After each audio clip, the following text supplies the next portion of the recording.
Forex में ये क्या बोलते हैं कि हम लोगों को पहले से अगर कुछ फॉरेक्स रिजल्ट पड़ा है, जैसे AS 11 के ऊपर आपको बहुत सारी पुरानी बातें याद करवाएंगे, ऐसा होता था पैरा इसके अकॉर्डिंग, वो सब आपको इग्नोर करना है अपने साइड से। मेनली आपको फोकस क्या करना है कि फॉरेक्स में अगर हमने कुछ फॉरेन एक्सचेंज रिजर्व पहले का बना रखा है जो कि फॉरेन फ्लक्चुएशन के लिए होता है, आपको याद है ना, मोनेटरी नॉन मोनेटरी आइटम होते हैं। मोनेटरी आइटम जो होते हैं जिनको फर्दर फॉरेन करेंसी जरूरत पड़ती है, तो फर्दर फॉरेन करेंसी जिनको जरूरत पड़ती है उनको हमको क्लोजिंग डेट के दिन यानी कि क्लोजिंग बैलेंस शीट के डेट के दिन कन्वर्ट करना पड़ता है क्लोजिंग रेट में, बराबर।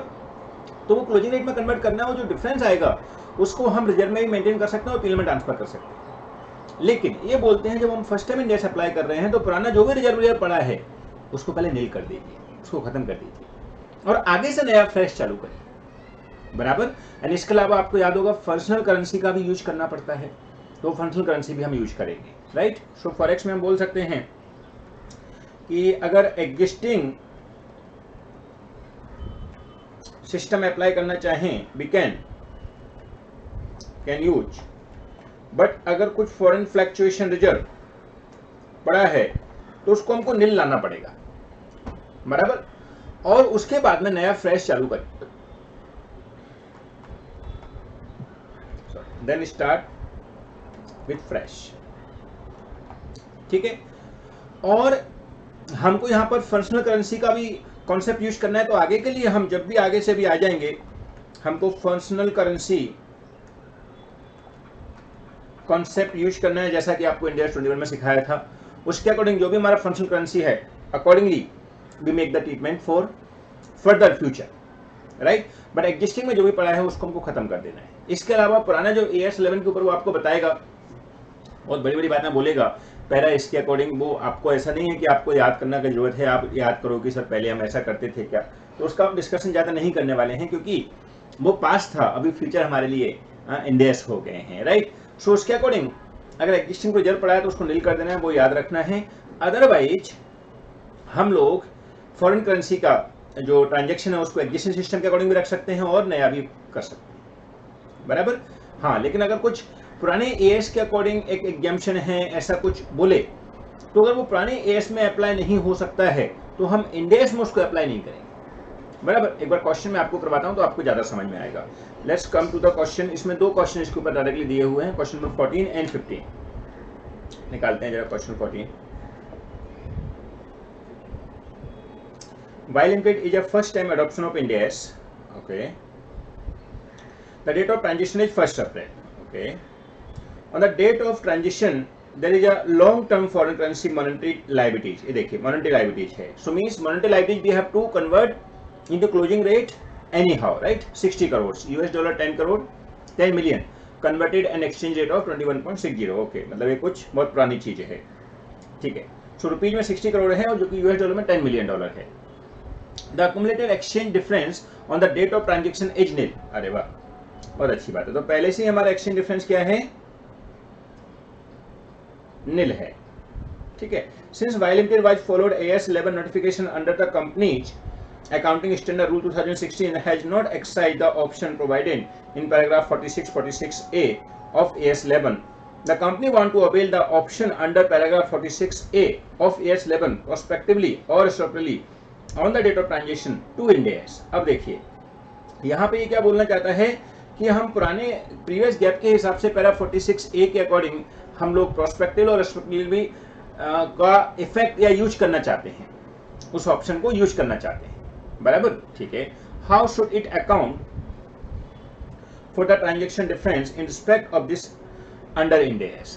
अब आप मुझे बताइए Ind AS के अकॉर्डिंग तो ऐसा हम नहीं कर सकते क्योंकि उसने क्या बोला है, एज पर प्रीवियस गैप हम ऐसा करना चाहते हैं। तो क्या इंडेस में ऐसा कर सकते हैं? तो प्रीवियस गैप का सिस्टम यहाँ अप्लाई नहीं होने वाला है, तो अभी आप ये ऑप्शन को इंडेस के ऊपर अप्लाई नहीं कर सकते। इंडेस में अगर कुछ ऑप्शन दिया है तो उसको अप्लाई कर सकते हैं, लेकिन प्रीवियस गैप जो आपके पास पड़ा हुआ है पुराना, उसको तुम इंडेस में अप्लाई कर दोगे, वो नहीं चलेगा, बराबर। तो हम बोल सकते हैं नॉट अलाउड। और बाकी का आप डिटेल अपने हिसाब से सोच सकते हैं कि हमारे जो प्रीवियस गैप है उसमें अगर कुछ रिजर्व पड़ा हो उसको हमको नील बना देना है, तो उसने पहले से ही नील बना रखा है। आगे से जो मॉनेटरी आइटम है इसको हमको क्लोजिंग रेट पे लेके आना है as per the functional currency, और फंक्शनल करेंसी हमको क्वेश्चन में इंटीमेशन आ जाएगा, तो उसने खाली इतना ही मांगा है कि कर सकते हैं कि नहीं, तो आंसर इज नो। और आगे कुछ एक्सप्लेनेशन में आप थोड़ा सा जिन्होंने जो दिया हुआ है पैरा 46A ऑफ AS11 का भी एक्सप्लेनेशन दे सकते हैं, राइट। सो ये कोई बड़ा बात नहीं है।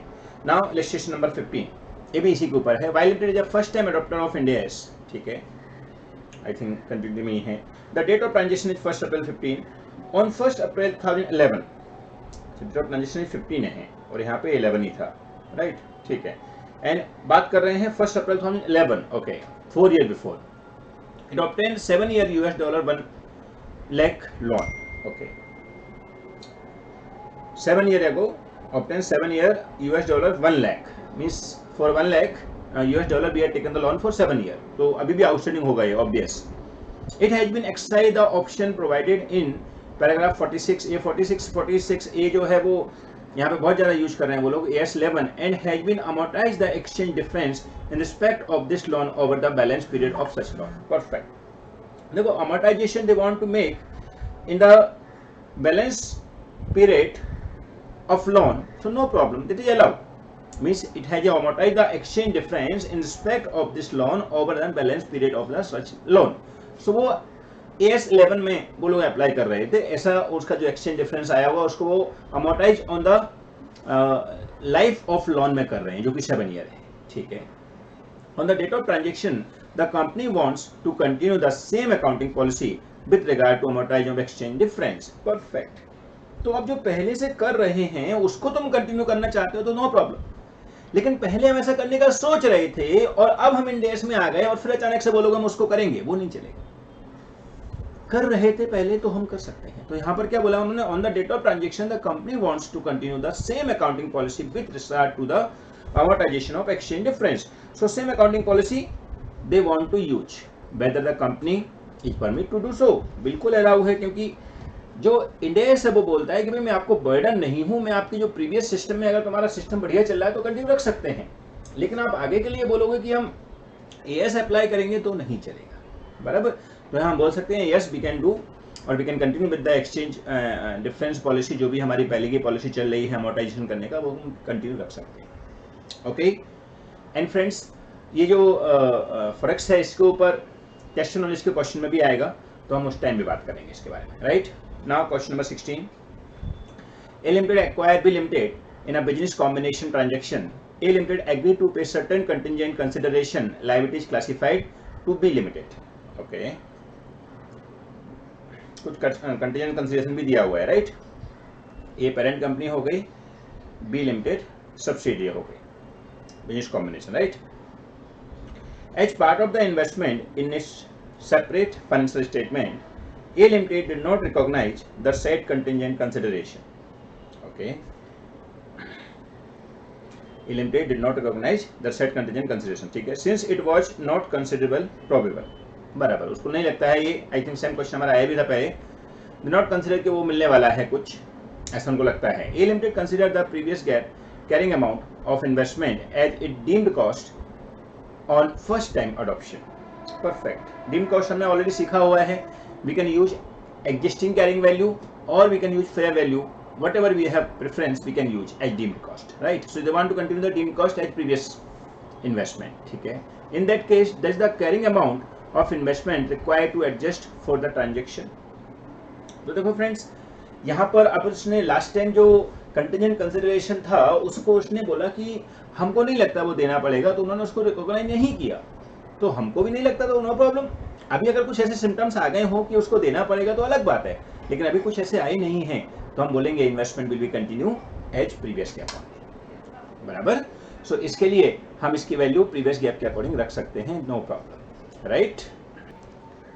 Okay, now friends Ind AS 109 financial instrument, right, 109, 107 and 32 very very important, right. उससे पहले इसका और बता दूं आपको मैं कि जो लेजिस्लेशन 16 है उसके अंदर हमको नहीं चेंज करना है, लेकिन अगर हमको पता है कि वो पॉसिबिलिटी ऑफ हैपनिंग हो सकती है आगे, अगर ऐसे सिम्टम्स आज हो गए हैं कंटिजेंट कंसिडरेशन के कि हमको देना पड़ सकता है, तो हम उसको रिकॉर्ड भी कर सकते हैं, okay. Now financial instrument, so make the heading financial instrument,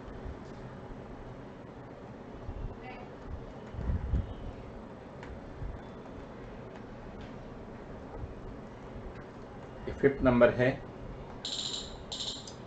Ind AS 109, 107 and 32। Friends, ये जो एक्सेप्शन है यहाँ ये बोलता है कि फाइनेंशियल इंस्ट्रूमेंट तो आप जानते हो ओल्ड कोर्स के लिए भी एप्लीकेबल हैं, तो काफ़ी सारी कंपनी ऐसी हैं जो ऑलरेडी फाइनेंशियल इंस्ट्रूमेंट के लिए इंड एस फॉलो कर रही हैं, राइट। सो ये बोलते हैं कि आपको एनी हाउ इस इंड एस को फॉलो करना पड़ेगा, और जो भी आपकी डेब्ट और इक्विटी कंपोनेंट या जो भी आपका फाइनेंशियल एसेट्स है उस फाइनेंशियल इंस्ट्रूमेंट में अगर कुछ भी सेपरेट या बाइफिकेशन करने लायक डिटेल दिया हुआ है तो you have to do, there is no option. यानी यहां पर अगर डेब्ट इक्विटी कंपोनेंट में जो भी पार्ट डेब्ट का और इक्विटी का अलग अलग कर सकते हैं, या अपन जब कोई एम्प्लॉय बेनिफिट दे रहे हैं, या अपन कुछ भी जहां पर कुछ ऐसा अमाउंट हो सकता है जिसको हम अलग अलग कर सकते हैं, जैसे अगर एम्प्लॉय को अपन ने लोअर रेट पे इंटरेस्ट दिया तो उसको भी हमको बाइफिकेट करना है। इवन अगर अपन गवर्नमेंट ग्रांट की बात करें तो गवर्नमेंट ग्रांट के अंदर भी अगर कोई कम इंटरेस्ट पे, लो इंटरेस्ट पे हमने अगर कुछ लोन दिया हुआ है तो भले गवर्नमेंट ग्रांट में उसको खाली डिस्क्लोज करना होता है, लेकिन एज पर फाइनेंशियल इंस्ट्रूमेंट हम उसको भी बाइफिकेट करेंगे कि भाई लोन का एक्चुअल अमाउंट अगर लेने जाए तो कितना होगा और गवर्नमेंट ग्रांट कितना हो गया है उसके ऊपर, अगर interest rate compare to market कम में हमको लोन दे दिया है उसके ऊपर भी क्वेश्चन है। लेकिन उसके ऊपर पूरा प्रैक्टिकल क्वेश्चन है जो हम फुल फ्रेम क्वेश्चन करेंगे, क्योंकि मैंने आपको बताया ना अकाउंटिंग ट्रीटमेंट में हमें लिखा हुआ है जिसमें मैंने बताया कि आपको ओपनिंग बैलेंस शीट को वापस से बनाना है एज पर डिवीजन 2 ऑफ शेड्यूल 3 और as per the end S. तो उसमें जो भी बाइफिकेशन बोलेगा हम उसके अकॉर्डिंग नई बैलेंस बना के रेडी करेंगे। उसके अंदर उन्होंने एक इंटीमेशन इसका भी दिया हुआ है, जो गवर्नमेंट ग्रांट जो कि इंटरेस्ट रेट कम है मार्केट में उसी कंपेयर हमने ज़्यादा मतलब कम इंटरेस्ट रेट पे लोन दे दिया है गवर्नमेंट ने compare to market rate, right. So उसको भी बाइफिकेट करना है। तो फाइनेंशियल इंस्ट्रूमेंट उन सब के बारे में बात करता है कि जहाँ पे भी इंटरेस्ट या जहाँ पे भी किसी पर्टिकुलर आइटम में कुछ बाइफिकेशन हो सकता है, जैसे डेब्ट इक्विटी कंपोनेंट हो सकता है या गवर्नमेंट ग्रांट का कंपोनेंट हो सकता है या किसी और भी पार्ट का कंपोनेंट हो सकता है, you have to show it separate, right. You have to show it, you can not continue with the same amount, right. So in short, for financial instrument we need to follow all concept as it is, जो कि financial instrument में होते थे। उसके अंदर simple logic है कि भाई हमको जो भी लोन दिया है या जो भी ट्रांजैक्शन हुआ है उसमें अगर कुछ डिफरेंट पार्ट है तो उसको आप डिस्क्लोज करके फाइनल कर दीजिए, बराबर। सो वो यहाँ पर हमको मेंशन करना है। इसके लिए हम बोलेंगे इसको सेम जैसे रखना है, डेब्ट इक्विटी कंपोनेंट है तो उसको सेपरेट करना है, अगर इंटरेस्ट रेट कम पे दिया है तो उसको भी हमको सेपरेट करना है, ठीक है। इसके साथ में मैं आपको ये इंटरेस्ट रेट वाला और बता देता हूँ। Government grant on loan that is loan at lower interest rate, बराबर। तो फ्रेंड्स इसके लिए वो क्या बोलते हैं कि अगर ऐसा है तो पहले तो क्या होता था, गवर्नमेंट ग्रांट है इसको गवर्नमेंट ग्रांट ही नहीं मानते थे, लोन दिया हुआ है क्योंकि पैसा दिया है वापस देना है।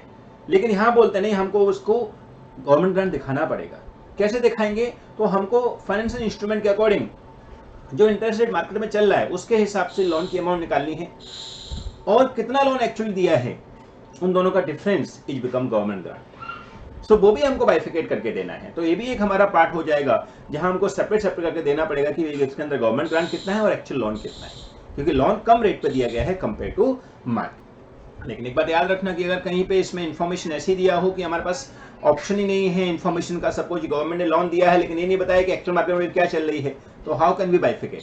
सो इसलिए अगर पॉसिबल है तो वी शुड डू, लेकिन पॉसिबल ही नहीं है तो बात खत्म हो जाती है। जैसे अभी अपन डिवेंचर कन्वर्टेबल डिवेंचर इशू कर दिए, but they had not given the actual market rate क्या चल रही है और कितने में डिवेंचर इशू किए हैं जो इंटरेस्ट रेट है उसमें, तो हम कैसे बाइफिकेट कर सकते हैं। तो अगर पॉसिबल नहीं है तो वी कैन इग्नोर, बट अगर पॉसिबल है तो we should bifurcate. In practical life में भी याद रखो, ये बहुत कॉमन एडजस्टमेंट है।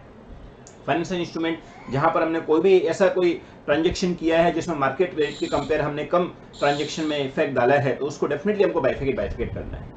ऐसे अगर हमको गवर्नमेंट से कुछ कम रेट पे इंटरेस्ट लोन मिल गया है, इंटरेस्ट फ्री लोन मिल गया है, वो भी हमारा गवर्नमेंट ग्रांट होगा, क्योंकि गवर्नमेंट ग्रांट को लोन वापस करना है, टाइम वैल्यू ऑफ मनी तो होती है, तो वो मार्केट रेट जो भी चल रही है उसके हिसाब से हमको टाइम वैल्यू ऑफ मनी को गवर्नमेंट ग्रांट मानना पड़ेगा।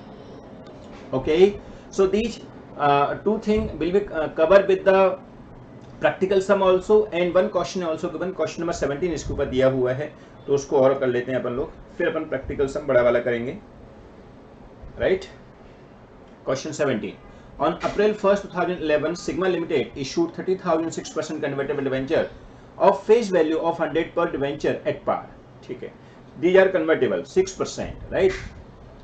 The debenture are redeemable at premium of 10% on March 31st, 2015. Means we had issued on 1st April 11 and we redeemed at 10% premium on 31st March 15. Or these may be convertible into ordinary share at an option of the holder. Perfect. The interest rate is equivalent to debenture without conversion right would have been 10%. So means they had given the information that if without conversion option we issue the debenture, then interest rate is 10%. So definitely 6% we had issued debenture and people have accepted because of they want equity. That means 4% is the equity component, right? So we have to calculate for that. Okay, the interest rate of for equivalent debenture without conversion right is 10%. The date of transaction to Ind AS April 1st 2013. Okay, so date of transaction is 1st April 2013. Means we had issued 2011, but date of transaction यानी कि first conversion of the Ind AS is started from 1st April 2013. Suggest how should Sigma Limited accounts for this component financial instrument on the date of transaction. The present value of one receivable at the end of each year based on discounted rate 6% and 10% are given below. तो ये हमको 4 साल का rate दिया हुआ है, right? 4 साल क्यों? 11, 12, 12, 13, 13, 14 एंड 14, 15, राइट? तो 4 ईयर का रेट दिया हुआ है, ठीक है? Perfect. So what we have to do, we have to bifurcate the separate component, दोनों को सेपरेट करना है. सो पहले आप देखोगे कि इंटरेस्ट जो है वो कितना हो जाएगा. सो हम देख सकते हैं present value of future cash flow, right? Present value of future cash flow कैसे निकलेगा? सो इंटरेस्ट आप बोल सकते हो ईयर, फिर कैश फ्लो, फिर प्रेजेंट वैल्यू फैक्टर और देन प्रेजेंट वैल्यू. हमको उसने बोला है 4 साल तक यानी कि 1 से लेके 4 तक हमको इंटरेस्ट देना है कितने के ऊपर?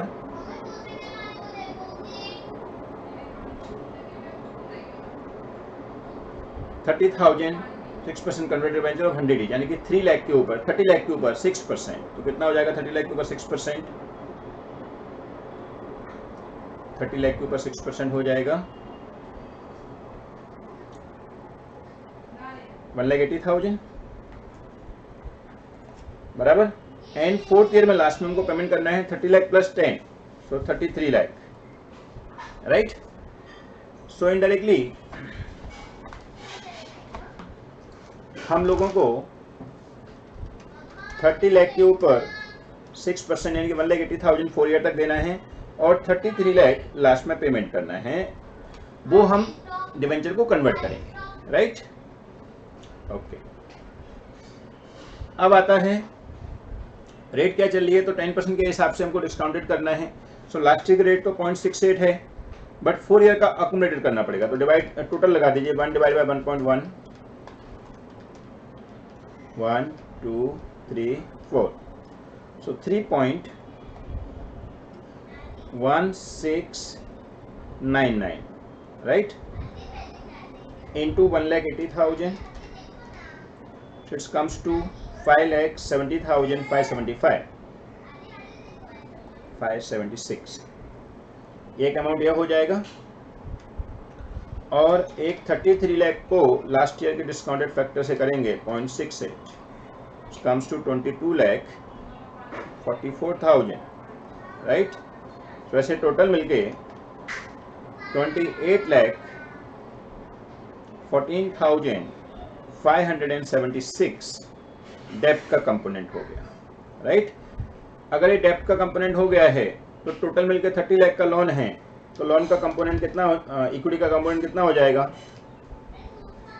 1,85,424 will be the equity component, right? So what we have to do, we have to bifurcate this amount will be debt and equity component when we accept or when we apply Ind AS. Right. So डेब्ट दिखा देंगे इतनी amount और equity दिखा देंगे इतनी amount, यही हमारा इसका इफेक्ट होगा, राइट। सो यहाँ पर हमको बाकी का आंसर भी लिखना है प्रॉपर कि as per Ind AS 101 first time adoption of Ind AS, this is the rule in case of financial instrument we have to bifurcate debt and equity components separate. Then step 2 maybe we have to explain the present question that they had taken the loan on 1st April 11 but loan is still pending, the transaction date is 1st April 2013, that's why we have to convert equity and debt separate, right, where we mention debt. For that we calculate as per Ind AS present value of future cash flow, right, present value of future cash flow, that is interest, and whatever principal amount we write at the end of 4 year, so that amount will be become debt component part. So ये debt component part हो गया. So accordingly equity component part क्या हो जाएगा, balancing figure will be the equity component part, right. So ऐसा हमको show करके दिखाना है, कैलकुलेशन करके दिखाना है और 3 स्टेप में आंसर लिखना है, बराबर. नाउ फ्रेंड्स, आपके प्रैक्टिकल सम जो थे उनके ऊपर जो कॉन्सेप्ट आ सकते थे वो सारे खत्म हो गए हैं. अब ज़्यादा कोई कॉन्सेप्ट बचा नहीं है, लेकिन अब बचा क्या है, एक तो प्रैक्टिकल सम करना है जिसमें सारे सम आ जाएं, और 2-3 चीज़ें ऐसी हैं जिनको प्रैक्टिकल सम नहीं दिया है लेकिन हमको प्रैक्टिकल सम हो सकता है क्वेश्चन के अंदर मिल जाए, राइट. सो एक तो गवर्नमेंट ग्रांट है, वो हमको क्वेश्चन के अंदर मिल जाएगा, उसके ऊपर प्रैक्टिकल क्वेश्चन दिया है, जो क्वेश्चन 18 जो प्रैक्टिकल सम दिया है जिसमें हम एक्चुअली कन्वर्ट करेंगे बैलेंस शीट को प्रीवियस गैप से Ind AS के अकॉर्डिंग, राइट. तो आपको प्रैक्टिकल पता चलेगा कि कैसे हमको प्रीवियस गैप से Ind AS में कन्वर्ट करना है. दूसरी बात एक तो और है इसके अंदर, जैसे एक है एस्टिमेशन का पार्ट. एस्टिमेशन, अगर एस्टिमेशन कुछ दिया हुआ है तो हमको याद रखना है कि whatever previous estimation we can continue, right. So estimation we can continue as per previous GAAP, right. Previous GAAP को हम कंटिन्यू रख सकते हैं, there is no problem, subject to some specific mention की नहीं हमको इसको चेंज ही करना है तो अलग बात हो जाती है, राइट.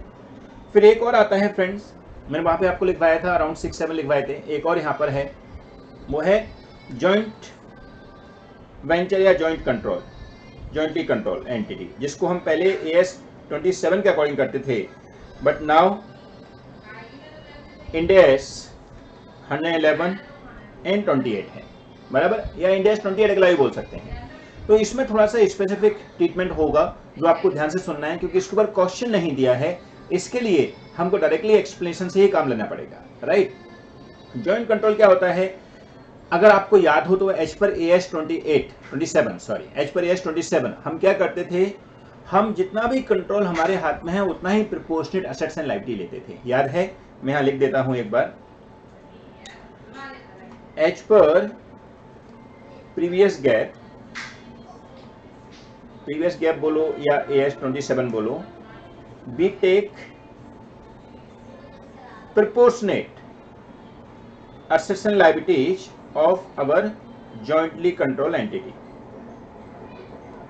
याद है, बिल्कुल लेते थे. अब जॉइंटली कंट्रोल एंटिटी का जब प्रोपोर्शन लेते थे तो NCI का कोई क्वेश्चन नहीं आता था, माइनॉरिटी इंटरेस्ट जो पहले होता था उसका कोई क्वेश्चन नहीं है, क्योंकि हमने हमारा हिस्सा लिया है तो there is no question of the minority interest.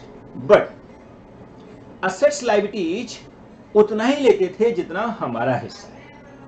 अब जो Ind AS 28 है वो क्या बोलता है कि भाई हमको हमारा हिस्सा नहीं लेना है. अगर Ind AS 111 अप्लाई हो रहा है उसके अंदर भी प्रोपोर्शनेट मेथड अप्लाई हो रहा है, क्योंकि यहाँ पर 2 अप्लाई, मैंने बोला ना, क्योंकि Ind AS 111 के अंदर 2 ऑप्शन हैं, एक प्रोपोर्शनेट मेथड यूज कर सकते हैं और एक जॉइंट कंट्रोल, जो कि Ind AS 28 में चला जाएगा.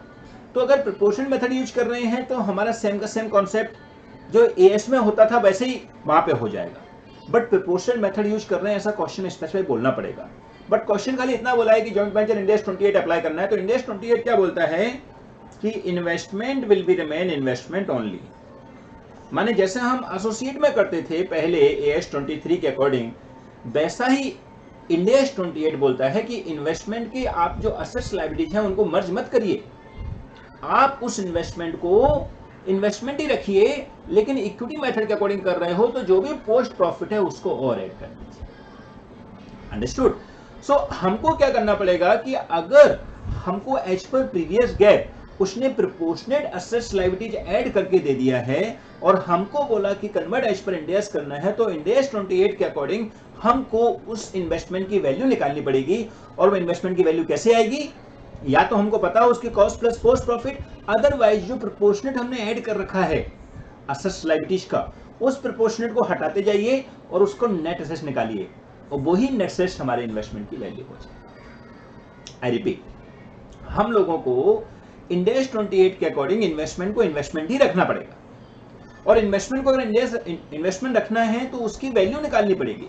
वैल्यू कैसे निकालेंगे? तो पहले प्रीवियस गैप ने क्या कर रखा था, प्रोपोर्शनेट एसेट्स लायबिलिटी लेके रखे थे, प्रोपोर्शनेट एसेट्स लायबिलिटीज। तो अब हमको उनको हटाना है, तो क्या करेंगे, जो प्रोपोर्शनेट एसेट्स एंड लायबिलिटीज हमने ऐड कर रखे थे उनका नेट निकालेंगे और वो नेट ही हमारे इन्वेस्टमेंट की वैल्यू हो जाएगी। माने जो कंसोलिडेटेड स्टेटमेंट है उसमें से हमारा जो हिस्सा है जो हमने उसमें ऐड कर रखा था पार्ट ऑफ 40%, सपोज हमने एक सम किया था, याद है आपको, जिसमें जॉइंटली कंट्रोल और एसोसिएट सब है, लेकिन वो हमने एज पर इंड एस 111 किया था, जहां पर हम प्रोपोर्शनल मेथड से प्रोपोर्शन ले सकते हैं। लेकिन अगर इंड एस 28 अप्लाई किया जा रहा है जहां पे हम एसेट्स लायबिलिटी नहीं लेना है बल्कि खाली इन्वेस्टमेंट को इन्वेस्टमेंट ही रखना है, तो ऐसे केस में जो प्रोपोर्शनेट एसेट्स लायबिलिटी हमने लिए हैं उनका नेट एसेट्स ही हमारे इन्वेस्टमेंट की वैल्यू हो जाएगी। सो आपको देखना पड़ेगा हर एक एसेट्स में कौन सा प्रोपोर्शनेट एसेट्स हमने जॉइंटली कंट्रोल एंटिटी का लेके रखा है, उसको आप अलग से लिखते जाइए और नेट एसेट्स निकालिए उस अमाउंट का, और वही हमारे इन्वेस्टमेंट की वैल्यू हो जाएगी जब हम इंड एस में कन्वर्ट करेंगे एग्जिस्टिंग बैलेंस शीट को, जो कि प्रीवियस गैप के अकॉर्डिंग बनाई गई। Okay, so I hope it's clear. But इसके ऊपर कोई प्रैक्टिकल सम नहीं दिया है, बट आई होप कि अगर प्रैक्टिकल सम कभी आएगा तो हम उसको कर पाएंगे। ओके, नाउ फ्रेंड्स, हमारे ऑलमोस्ट सारे कॉन्सेप्ट डिस्कस हो गए हैं। आपको याद हो तो बिगिनिंग मैंने आपको बताया था कि हम ये सारे कॉन्सेप्ट को प्रैक्टिकल पॉइंट ऑफ व्यू से लेके चल रहे हैं, जहां पर सारे जो टाइप्स ऑफ प्रॉब्लम मैंने आपको लिखवाए थे, मेन पॉइंट इसके अंदर मैंने आपको सारे एक्सप्लेनेशन दे दिया था। ट्रांजिशन डेट क्या होता है, डीम्ड कॉस्ट क्या होता है, it's apply only from once in the life, और all Indias will be apply. ऐसा नहीं है कि एक इंडियाज को अप्लाई कर देंगे, सारे इंडियाज से अप्लाई करने पड़ेंगे, राइट। और सम प्रैक्टिकल प्रॉब्लम जो आएगी हमको, वो मैंने आपके साथ डिस्कस किया था कि प्रैक्टिकल में क्या क्या हमको प्रॉब्लम आ सकती है, किन किन के ऊपर क्वेश्चन आ सकते हैं, किन किन के ऊपर आपके मॉड्यूल में क्वेश्चन दिए हुए हैं। सो उसके अंदर बिजनेस कॉम्बिनेशन सबसे पहला था, जिसमें सीएफएस भी साथ में आ जाता है। फिर पीपी दूसरा नंबर लिखवाया था मैंने आपको।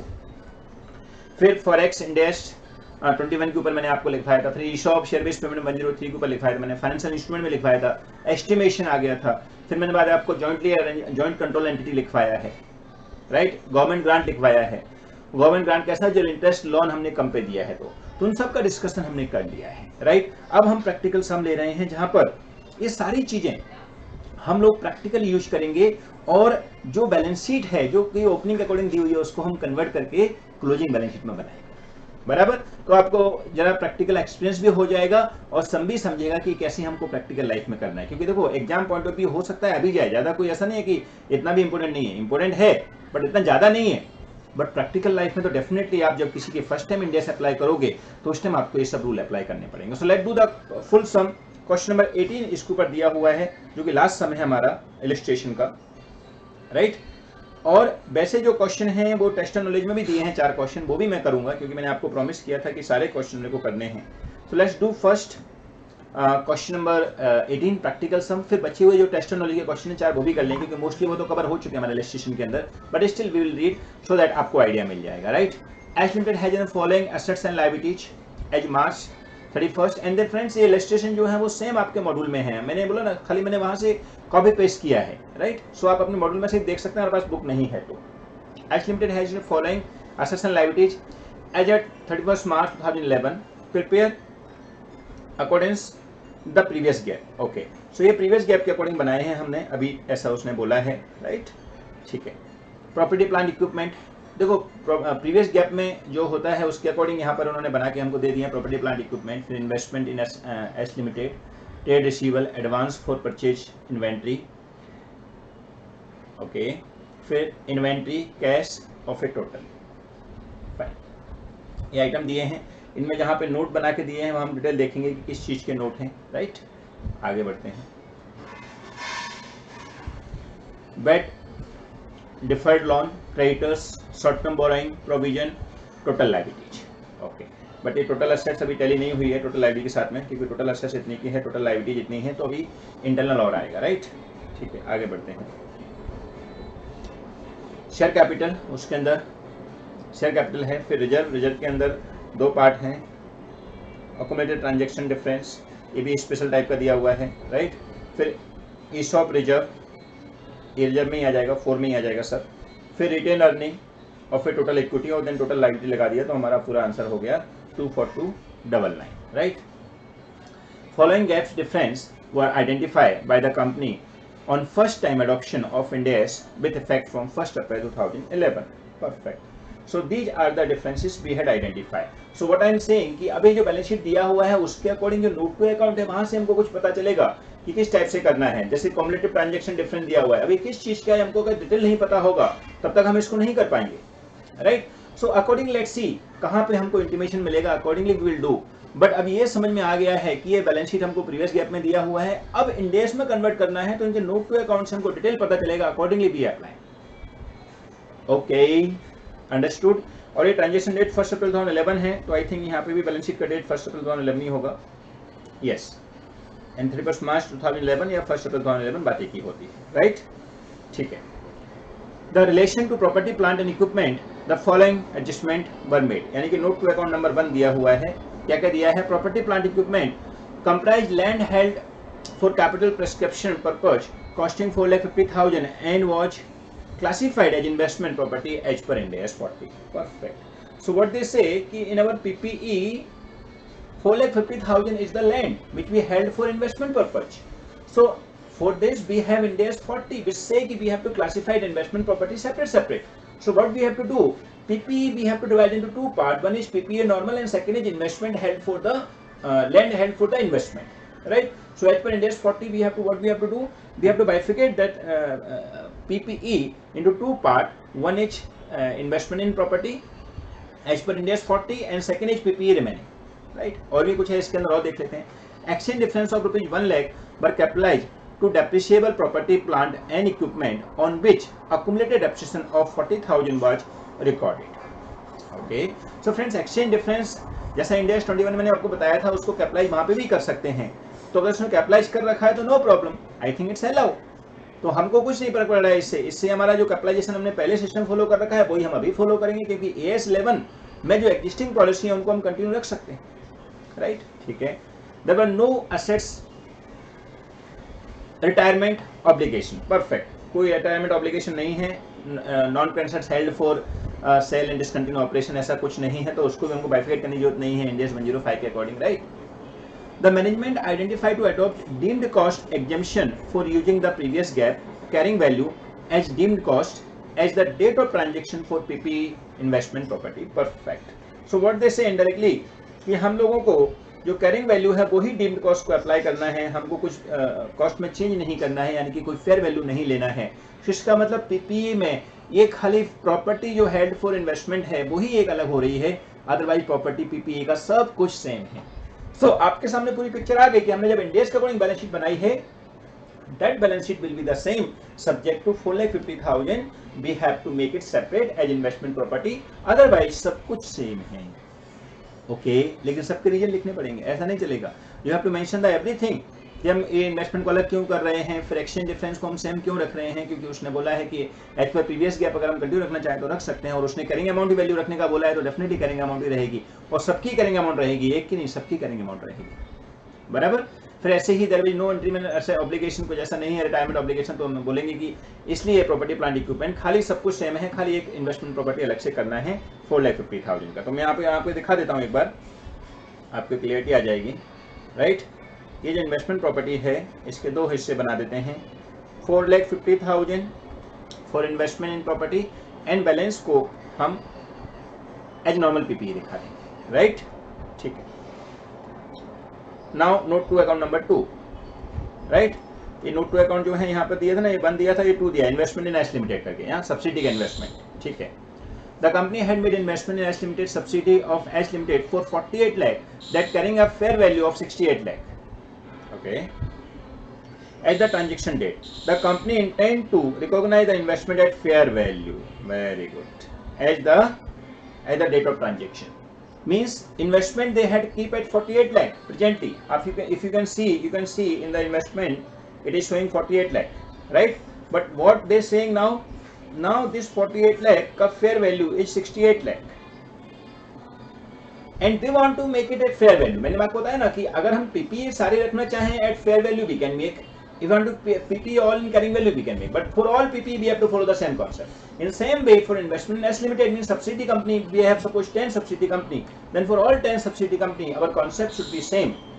We have to follow the same value either in carrying amount or the fair value. So if you want to use fair value, so no problem, we can use fair value. So what we have to do, 68 lakh, we have to get the value. So 20 lakh will be increase in other equity also, right? So हम क्या करेंगे, हमारा जो other equity होगा retain earning या reserve में, वहां पे हम लोग प्लस 20 लाख और कर देंगे, बिकॉज 20 लाख वहां पे इंक्रीज हुआ तो बैलेंस शीट तो टैली करना पड़ेगा ना. हाँ, आप बोलोगे सर इसके लिए उनको अलग करना पड़ेगा, ये जो 4,50,000 की है, अरे इसको अलग क्या करना है, ये तो अमाउंट तो ओवरऑल सेम रहेगा, 1,34,50,000. फर्क क्या पड़ा, 4,50,000 प्रॉपर्टी इन्वेस्टमेंट इन प्रॉपर्टी डाल दिया है, रिमेनिंग पीपी रखा है, ओवरऑल अमाउंट तो सेम ही रही है. बट ये 48 लाख की जगह 68 लाख हो गया तो डेफिनेटली 20 लाख इंक्रीज हो गया. और 20 लाख इंक्रीज अगर असेट साइड हो गया तो लाइबिलिटी साइड 20 लाख इंक्रीज नहीं करेंगे तो how a balance sheet will tally. तो definitely 20 lakh we have to provide in the retain earning so that we can keep it as a difference. और आप चाहो तो उसको अलग भी रख सकते हो, एक सेपरेट रिजर्व बना के कि revaluation fair value increase in fair value in investment S limited. आप रिटेन अर्निंग का नंबर रखिए, एक अलग हेड बना दीजिए, क्या लिख के, इंक्रीज और fair value increase in the investment in S limited, right. So accordingly we can keep it.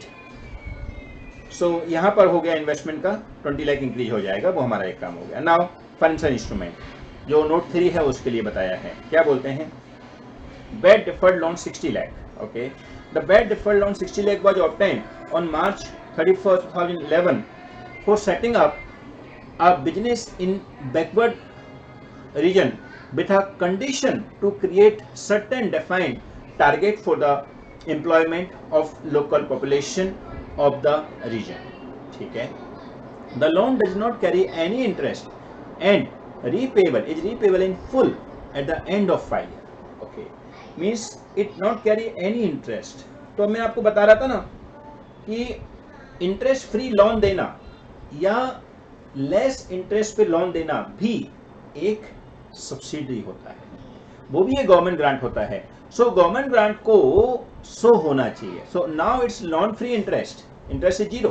ठीक है, according with the Ind AS 109, ये देखिए आ गया ना, financial instrument, the discount factor on the loan is taken to as 10%, being incremental borrowing rate. Means this 10% will be considered as a borrowing rate which we get free of cost. That means it's a government grant. So I say na that for government grant we don't have the directly question, but it is included in the practical sum. So it is a practical sum part, right? Okay. Accordingly, the fair value of the loan March 31st, 2011 is 37,25,528. Look, they had given the fair value also. Means like previous question we had calculated the fair value of debt component. Remember in question 17 we had do, but here they had given this directly amount, whatever the fair value of loan is 37,25,528. बराबर. So what we have to do, we will directly use this 37,25,528, 37,25,528, and loan is 60 lakh. So whatever difference will be become government grant, right? The entity accordingly choose the exercise the option given to paragraph B11 of Ind AS 101. That is, the entity choose the apply the requirement of Ind AS 109. बिल्कुल, financial instrument and Ind AS 20 of government grant, right? Accounting for government grant. So Ind AS 20 and financial instrument वो apply करना चाहती है and disclose the government assistance. Perfect.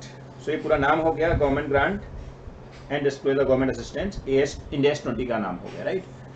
Retrospectively as required information had been obtained at the time of initial accounting for VAT deferred tax. As I told you at the beginning, if we have information then only we can do it. So they had said that we had taken the information from the beginning. So हम इसको retrospective effect से डाल सकते हैं और calculation उसने करके दे दिया है. तो 37,25,528 should be our loan amount and difference कितना हो जाएगा, 27,447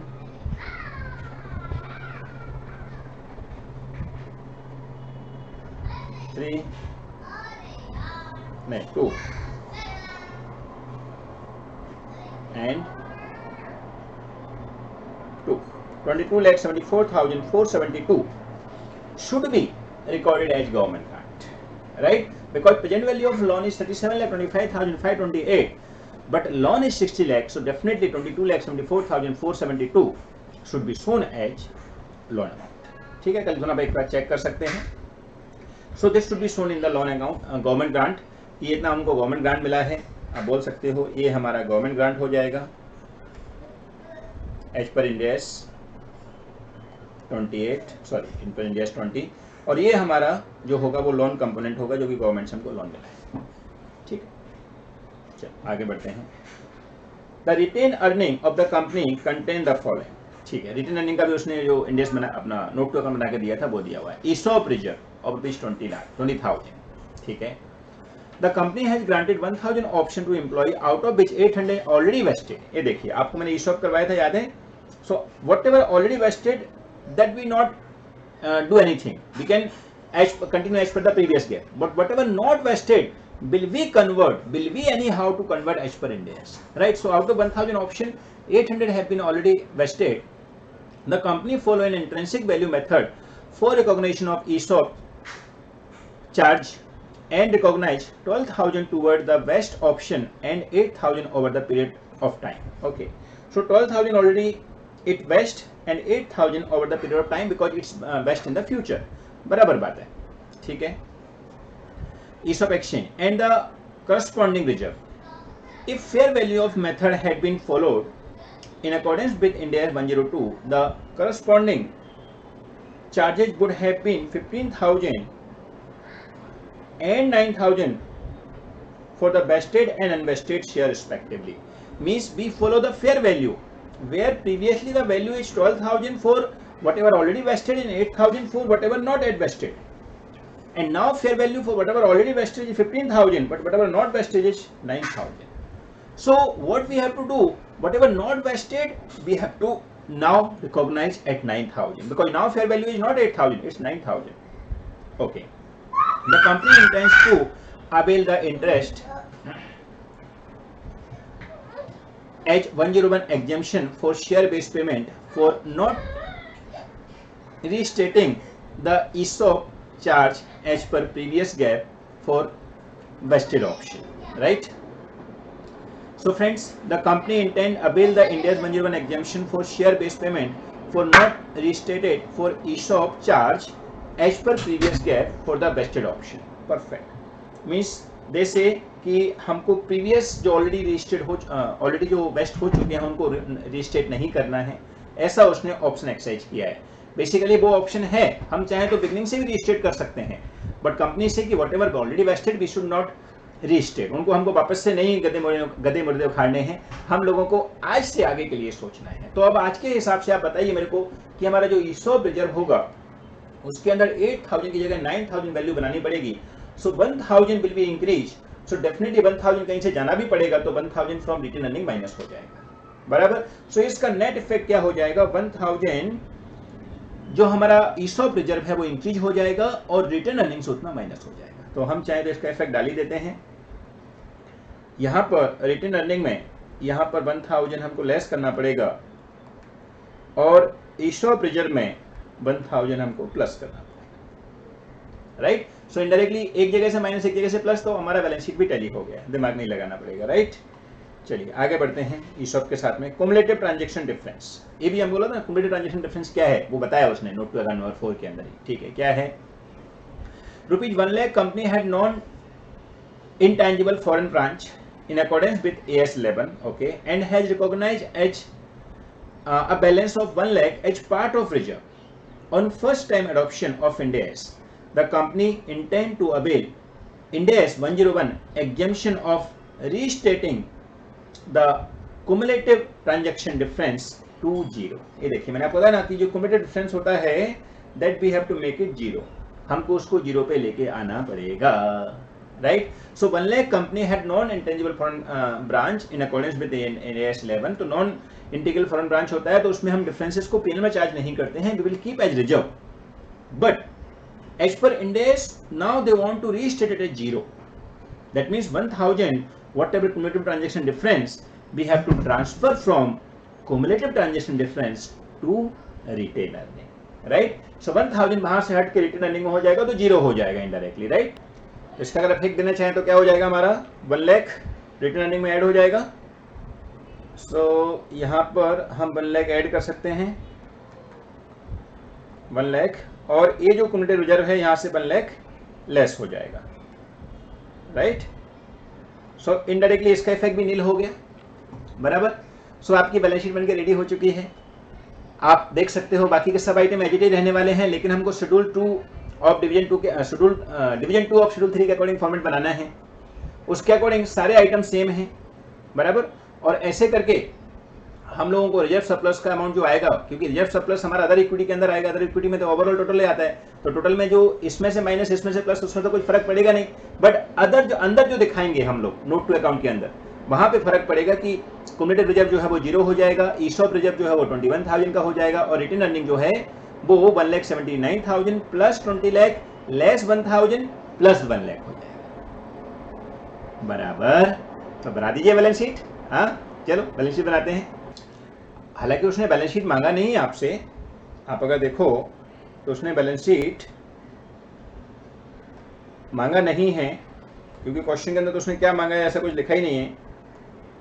यहाँ पे क्वेश्चन खत्म हो गए, नोट्स टू मतलब टेस्ट नॉलेज के क्वेश्चन आ गए हैं, बट स्टिल हम बनाएंगे, जिससे क्या हमको एक आइडिया मिल जाएगा कि बैलेंस शीट कैसे बनानी है। सो अकॉर्डिंगली एक नई बैलेंस शीट बनकर रेडी होगी डिवीजन 2 के अकॉर्डिंग, तो थोड़ा सा अच्छा भी लगेगा, राइट। हालांकि इसने पहले एसेट्स बना के दिया है, इस पर डिवीजन 2 ही होता है, वैसे ही बना के दिया है, लेकिन हम प्रॉपर फॉर्मेट में बनाएंगे, राइट। तो एसेट्स ही पहले लिखना है, फिर इक्विटी एंड लायबिलिटी लिखना है। हालांकि इसने भी पहले एसेट्स लिखा है, बट वो एज पर प्रीवियस गैप लिख के उसने कुछ भी दे दिया है, तो उसकी मर्जी, बट हम अपने हिसाब से as per division 2 of schedule 3 बनाएंगे, राइट। चलो बनाते हैं balance sheet. Balance sheet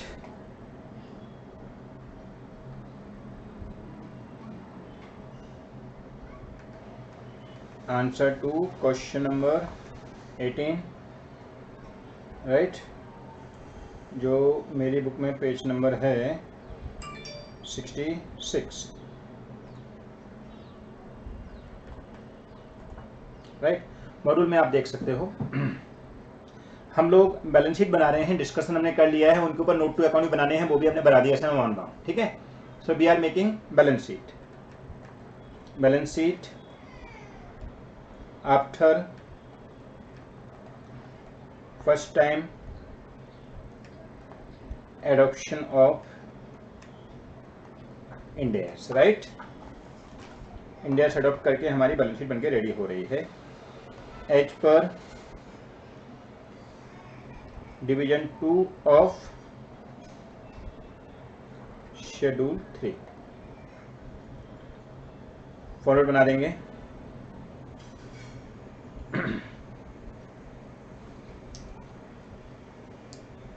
note to account, amount for current year, amount for previous year. हम लोगों को खाली वही लिखना है जितना हमको दिया हुआ है, ठीक है।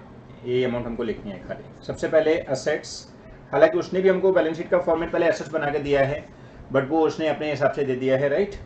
उसके अंदर पीपीई, अब पीपी हमने दो हिस्सों में बांटा था, investment held for property investment, right, Ind S 40 के अकॉर्डिंग, और सेपरेट अमाउंट। तो वो कितना था इन्वेस्टमेंट प्रॉपर्टी के लिए, 4,50,000 का था, राइट। तो 450 का इन्वेस्टमेंट इन प्रॉपर्टी लिख देंगे।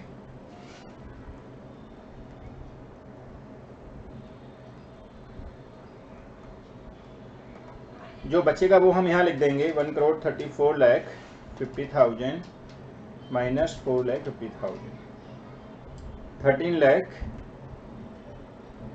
1,30,00,000 विल बी द पीपी। फिर है ट्रेड रिसीवेबल, तो अभी हम बनाएंगे हेडिंग, ये सबसे पहले नॉन करंट एसेट्स लिख देंगे इसको अपन, नॉन करंट एसेट्स। फिर करंट एसेट्स, उसके अंदर इन्वेंट्री, फिर financial assets, right, financial current assets basically. हाँ, उसके अंदर ट्रेड रिसीवेबल आ जाएगा। There is no adjustment in trade receivable, so directly we'll write 2 lakh. अच्छा, इन्वेस्टमेंट एस लिमिटेड और है, वो लिख दीजिए आप फाइनेंशियल एसेट्स के अंदर, इन्वेस्टमेंट इन एस लिमिटेड कितने का है, 48 लाख का 68 लाख हो गया है, राइट। सो 68 lakh, right. Now trade receivable 2 lakh के, सो ये भी हमारा फाइनेंशियल असेट्स हो जाएगा। फिर advance for purchase of inventory, advance of purchase of inventory भी हमारा फाइनेंशियल असेट्स है।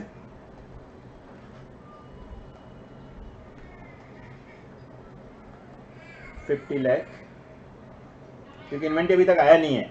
इन्वेंट्री होगा तो यहाँ पे आएगा, राइट। इन्वेंट्री 8 लाख। फिर कैश, इसमें कोई चेंज नहीं है, 49,000 का, right. Now equity and liabilities,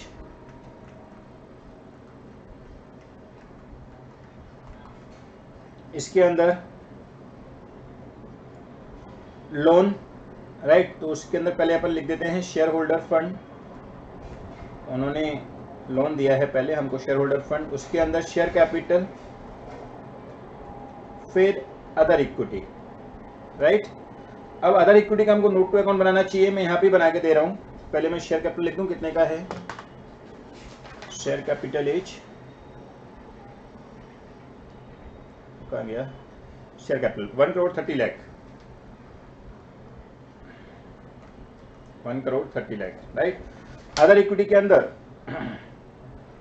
हम लोगों को दिखाना है कुमुलेटिव रिजर्व 0 हो गया, कुमुलेटिव रिजर्व 0। ईसॉप रिजर्व 21,000 का हो गया, 20,000 में 1,000 ऐड कर देंगे, राइट। नॉर्मल रिजर्व जो पड़ा है 2,99,000 का, वो सेम रहेगा। और रिटेन अर्निंग जो है वो 1,79,000 plus 20 lakh minus 1,000 and plus 1 lakh, right. 1 lakh जो कुमुलेटिव रिजर्व वाला है वो, राइट। तो सब मिला के कितना हो जाएगा बताइए मेरे को जरा। 1,79,000 प्लस 20, 21,79,000, 22,78,000, 22,78,000, ठीक है। ये अदर इक्विटी का हो गया। नोट टू अकाउंट बना के बराबर प्रेजेंट करना है आपको। फिर नॉन करेंट लायबिलिटीज,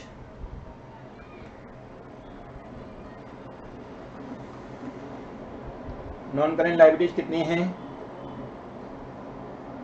सो लोन, इसका हमने अलग अलग कंपोनेंट कर लिए थे। लोन का 60 लाख का हिस्सा हमने दिया था, तो लोन का कंपोनेंट पार्ट कितना हो गया था दिया, बाइफिकेट ना। लोन का कंपोनेंट पार्ट हो गया था एरा 37,25,528, उसने खुद ने बना के दिया है, बराबर। 37,25,000 कहाँ दिया है एरा, 37,25,528, राइट। 37,25,528, तो वो हम लिख देंगे, राइट। और जो डिफर्ड गवर्नमेंट ग्रांट है वो हम चाहें तो रिजर्व के अंदर दिखा सकते हैं, हम चाहें तो उसको अलग से हेडिंग बना के दिखा सकते हैं। डिफर्ड गवर्नमेंट ग्रांट वो कितनी हो जाएगी, अमाउंट डिफरेंस कितना आ गया था हमारा 37 लाख, 60 लाख में से माइनस कर देंगे, 37,25,528, right. 25,528, so 22,74,472 will be as deferred government grant, right, of loan component। चलिए फिर क्रेडिटर्स, तो अभी अपन को दिखाना पड़ेगा करेंट लायबिलिटीज।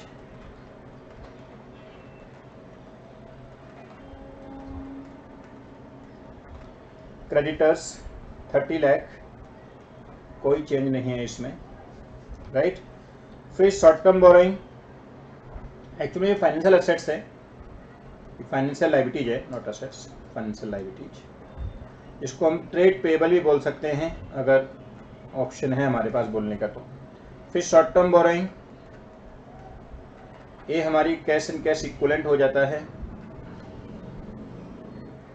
8 लाख, बट ऐसा कोई मेंशन करने की जरूरत नहीं है यहाँ पर। फिर provision, provision financial assets, financial liability नहीं होता है, ऐसे ही दिखाना पड़ता है 12 लाख, राइट। सो ऐसे मिलके हमारा असेट्स लायबिलिटी हमें लिख दिया है। बस अब क्या है, टोटल लगा दीजिए। Total must be tally, subject to कुछ और एडजस्टमेंट हो, तो हमने लिखा था कुछ और एडजस्टमेंट।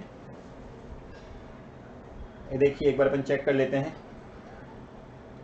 पहले हमने ये अलग दिखाना था प्रॉपर्टी प्लांट में, इन्वेस्टमेंट इन प्रॉपर्टी 4,50,000 का वो दिखा दिया, बाकी का पीपी में कोई एडजस्टमेंट नहीं है। फिर सेकंड लोन का, company had made the investment, अच्छा सब्सिडी इन्वेस्टमेंट का वो हमने 68 लाख फेयर वैल्यू पे दिखा दिया है क्योंकि इसकी इच्छा फेयर वैल्यू पे दिखाने की थी, राइट।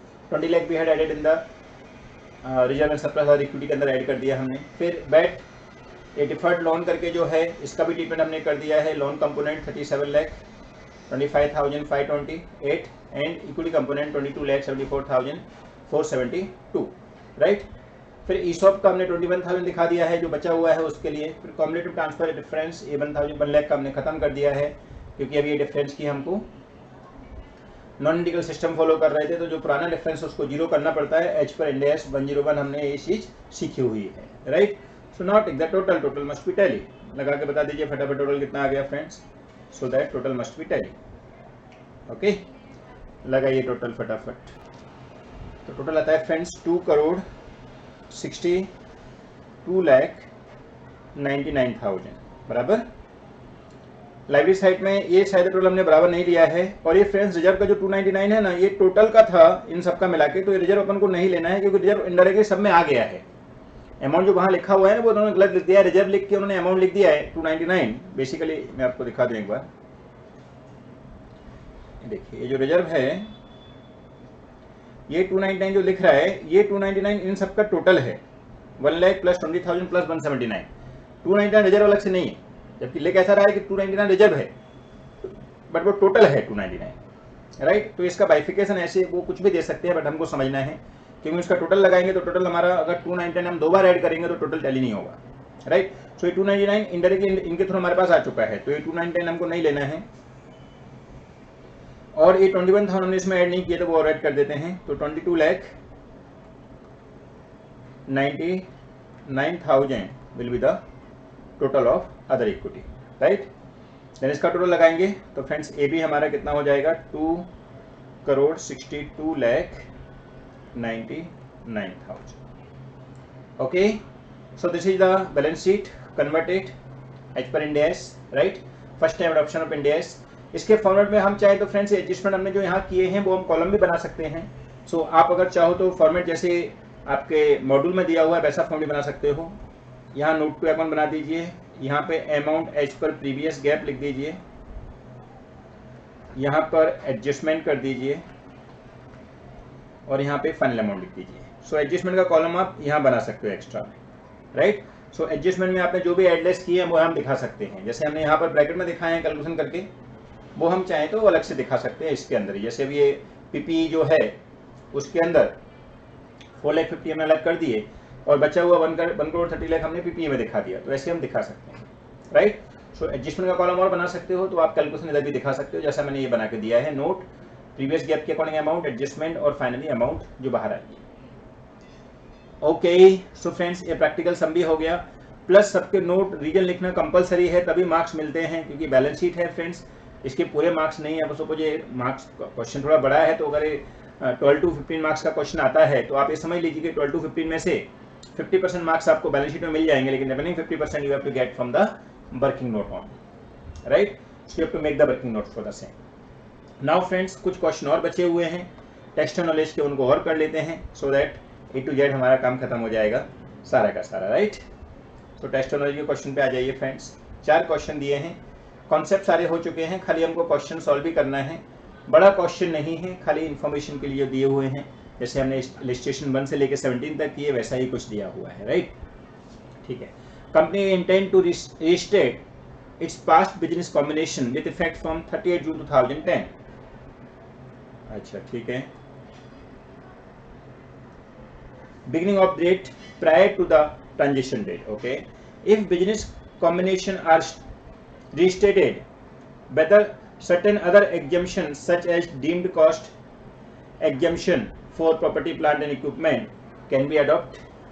बताइए, माने हम बिजनेस कॉम्बिनेशन का इफेक्ट फ्रॉम बिगनिंग देना चाहते हैं, तो क्या हम कोई अदर कॉस्ट के लिए एग्जम्पशन यूज कर सकते हैं? एग्जम्पशन मतलब रेट्रोस्पेक्टिव इफेक्ट से नहीं डालना चाहते, बल्कि हम आई से लेना चाहते हैं, तो ऐसा कर सकते हैं. तो रूल तो ये है फ्रेंड्स कि हम लोग चाहें तो एक चीज के लिए एक सिस्टम फॉलो कर सकते हैं, नो प्रॉब्लम. जैसे बिजनेस कॉम्बिनेशन के लिए हम रेट्रोस्पेक्टिव इफेक्ट यूज करना चाहते हैं, वी कैन डू, बराबर.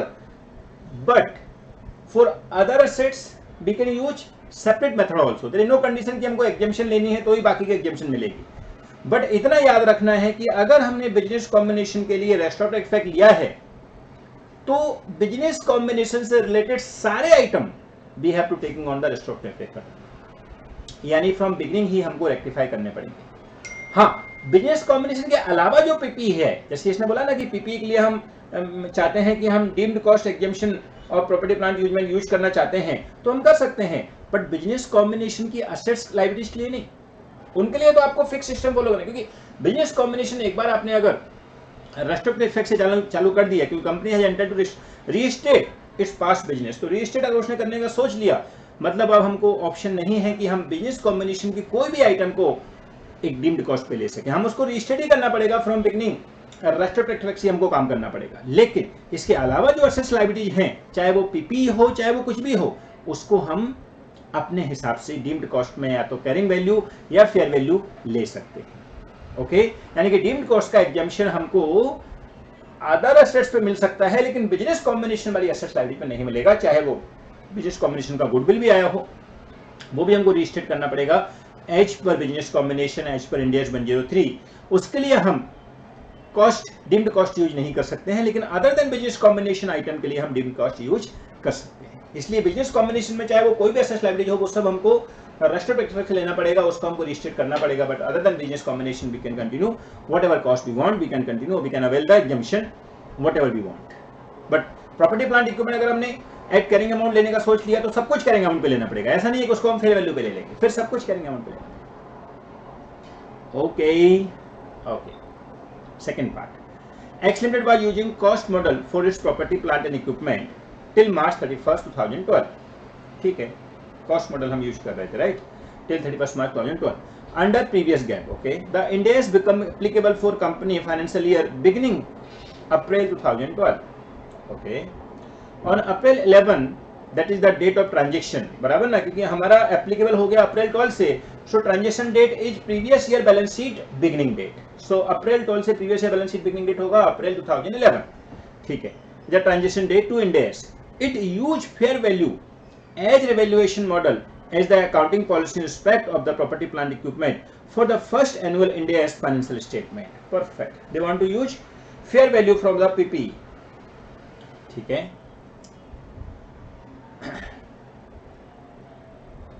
whether use fair value as deemed cost on date of transaction and use the revaluation model in the first annual Ind AS financial statement would amount to be change in accounting policy. तो friend similar question हमारे lecture में भी आया था. हम previous gap से जब अपन index में आ रहे हैं, उस टाइम हम डीम्ड कॉस्ट में फेयर वैल्यू ले लें या कैरिंग अमाउंट ले लें या कॉस्ट ले लें या रिवैल्यूएशन ले लें, that is not a method of change in accounting policy. वो आपका डीम्ड कॉस्ट का जंक्शन है जो आपने फॉलो किया है फॉर इंड एस पर्पज. तो आप इसको ये नहीं बोल सकते. हाँ, अगर हम प्रीवियस गैप ही फॉलो कर रहे होते और फिर हम ऐसा करते, तो हम बोल सकते थे कि हमने चेंज अकाउंटिंग पॉलिसी कर दिया है. लेकिन अब हम इंड एस में आ गए हैं एएस को छोड़ के, तो डेफिनेटली हमारा चेंज इन अकाउंटिंग पॉलिसी नहीं हुआ है, बल्कि क्या है, this is our end S applicability, जिसमें हमने डीम्ड कॉस्ट में फेयर वैल्यू को बेस बनाया है इंस्टेड ऑफ रिवैल्यूड वैल्यू या कॉस्ट और कैरिंग अमाउंट. ओके, सो इसको कोई हम ऐसा नहीं बोलेंगे कि ये हमारा चेंज इन अकाउंटिंग पॉलिसी है. बाकी आंसर आपको 3 स्टेप में लिखना है जो आपको ने बताए हुए हैं. Next, third question. Y Limited is first time adopting Ind AS. The date of transaction is 1st April 2015. Okay. On 1st April 2010, it obtained 7-year US loan, $1 lakh, $1 lakh loan. It has been exercised the option provision in paragraph 46A of AS11 and has been amortized the exchange difference in respect of this loan over the balance period of such loan. बराबर, same का same question याद आ रहा है ना, illustration में same का same question हमने किया हुआ है. हमारी इच्छा है we want to amortize the exchange difference in the loan period, right? On the date of transaction of to Ind AS, BHAI Limited wants to discontinue the accounting policy as per previous GAAP and follow the requirement of Ind AS 21 with respect to recognition of the foreign exchange difference. Whether the company permit to do so? तो friends वहां पे question था कि they want to continue with the previous GAAP, but now the question is different. They want to convert into Ind AS 21.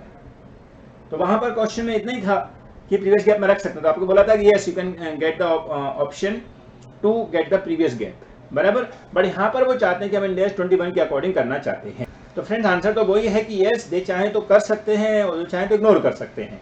माने हम चाहे तो previous gap रख सकते हैं, हम चाहे तो रीस्टेट कर सकते हैं. तो can company do it? So definitely कर सकते हैं, क्योंकि हम तो चाहते हैं रेट्रोस्पेक्टिव इफेक्ट से आप करो, स्टार्टिंग से आप उसको रेक्टिफाई करो. बट प्रॉब्लम क्या है कि आपको इतनी तकलीफ ना हो इंड AS के चक्कर में कि आप सब चीज़ों को पुराने गड्ढे मुड्ढे उखाड़ते जा रहे हो. इसके लिए हम चाहते हैं कि आप कैरिंग अमाउंट भी ले सकते हो, आप एग्जिस्टिंग सिस्टम भी फॉलो कर सकते हो. बट यहाँ तो बोलना चाहते हैं हम इंड AS फॉलो करना चाहते हैं, इंड AS 21 फॉलो करना चाहते हैं. फॉरेक्स के लिए बिंदास होके करो भैया, हमको कोई तकलीफ नहीं है. और पिछले वाले क्वेश्चन में जो कि क्वेश्चन आई थिंक 14 था, इलस्ट्रेशन 14 था, वहां पे उसने बोला था they want to follow the continue previous GAAP. तो हम वहां पे भी अलाउ कर दिए थे कि भाई ठीक है आप वो भी कर सकते हो, और आपकी इच्छा है कि उसको कन्वर्ट करना है रेट्रोस्पेक्टिव इफेक्ट से तो आप कर सकते हो, राइट. सो ये भी अलाउ है, we can say yes we can do.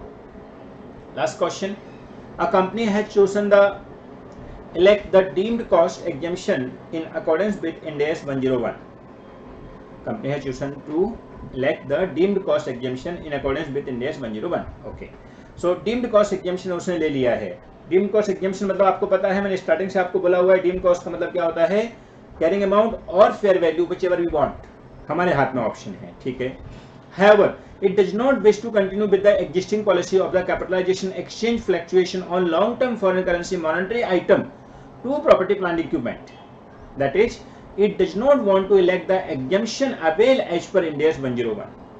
Okay, means they want to follow deemed cost for all things but other than PP. Okay, in such case, how would the company be required to adjust the foreign exchange fluctuation already capitalized to the cost of property plant equipment under previous GAAP? तो friends वो चाहता है कि deemed cost use करें for all other thing except PPE. तो PPE के लिए हमने अच्छे से बात की थी कि हम चाहें तो प्रीवियस गैप के अकॉर्डिंग कंटिन्यू रख सकते हैं, और हमारी इच्छा है फ्रॉम बिगनिंग तो हम बिगनिंग से भी उसको एडजस्ट रीस्टेट कर सकते हैं. तो यहाँ पर वो चाहता है कि बाकी की सबके लिए तो हम डीम्ड कॉस्ट लेंगे, जो डीम्ड कॉस्ट में भी हो सकता है कैरिंग अमाउंट ले, में भी हो सकता है फेयर वैल्यू ले, उसने नहीं बताया अपन को, बट जो भी लेंगे वो deemed cost other than PP के लिए लेना चाहते हैं, और पीपी के लिए वो सेपरेट लेना चाहते हैं, राइट. तो अब क्वेश्चन कर सकते हैं कि नहीं कर सकते, तो आंसर है यस, हम डेफिनेटली कर सकते हैं. बट क्वेश्चन इसने पूछा क्या है, in such case how would the company require to adjust foreign exchange fluctuation already capitalized to cost of property and plant and equipment. So friends अगर आपके पास वो पॉसिबिलिटी है ढूंढने की कि भाई कितना हमने किया है तो अलग बात है, अदरवाइज आपको जरूरत नहीं है इस सबको करने की कि भाई पहले हमने कॉस्ट कैपिटलाइजेशन किया था कि नहीं किया था. अब आप उसको डीम्ड कॉस्ट यूज नहीं करना चाहते हो और रेट्रोस्पेक्टिव इफेक्ट से डालना चाहते हो तो लाओ, वी हैव नो प्रॉब्लम. अब रेट्रोस्पेक्टिव इफेक्ट से लाओगे तो स्टार्टिंग से जो भी इंफॉर्मेशन अवेलेबल है उतना आप कर दीजिए, बाकी का आप ये टेंशन मत लीजिए कि हम जो ऑलरेडी कैपिटलाइज कर चुके हैं उसको हमको वापस करना पड़ेगा कि नहीं, उसको करने की जरूरत नहीं है. उसमें वापस ऑप्शन है कि you can continue with the previous amount और यू कैन कंटिन्यू और you can adjust it from the retrospective effect. So यहाँ पे भी फ्रेंड्स ऐसी बात आ सकती है कि आप क्या कर सकते हो, फॉरेन फ्लक्चुएशन ऑलरेडी कैपिटलाइज हो चुका है उसको इग्नोर कर सकते हो, अपनी जो बाकी की चीजें हैं उनको रेस्ट्रिक्टेड एक्सेस ला सकते हो, बाकी के सारे एसेट्स लायबिलिटीज के लिए आप डीम्ड कॉस्ट यूज करना चाहते हो, नो प्रॉब्लम. पीपी के लिए आप स्पेसिफिक एसेट्स मेथड यूज करना चाहते हो या रेस्ट्रिक्टेड इफेक्ट लेना चाहते हो या ऑप्शन ऑप्ट आउट नहीं करना चाहते हो तो no problem, it is allowed. Okay, so friends these are overall your Ind AS 101. मैंने आपके ऑल क्वेश्चन जो कि हमारे 18 इलस्ट्रेशन दिए थे एंड 4 टेस्ट नॉलेज के ओवरऑल 22 क्वेश्चन हमने सॉल्व किए विद ऑल कॉन्सेप्ट. बाकी का एक समरी और बता देता हूँ इन शॉर्ट.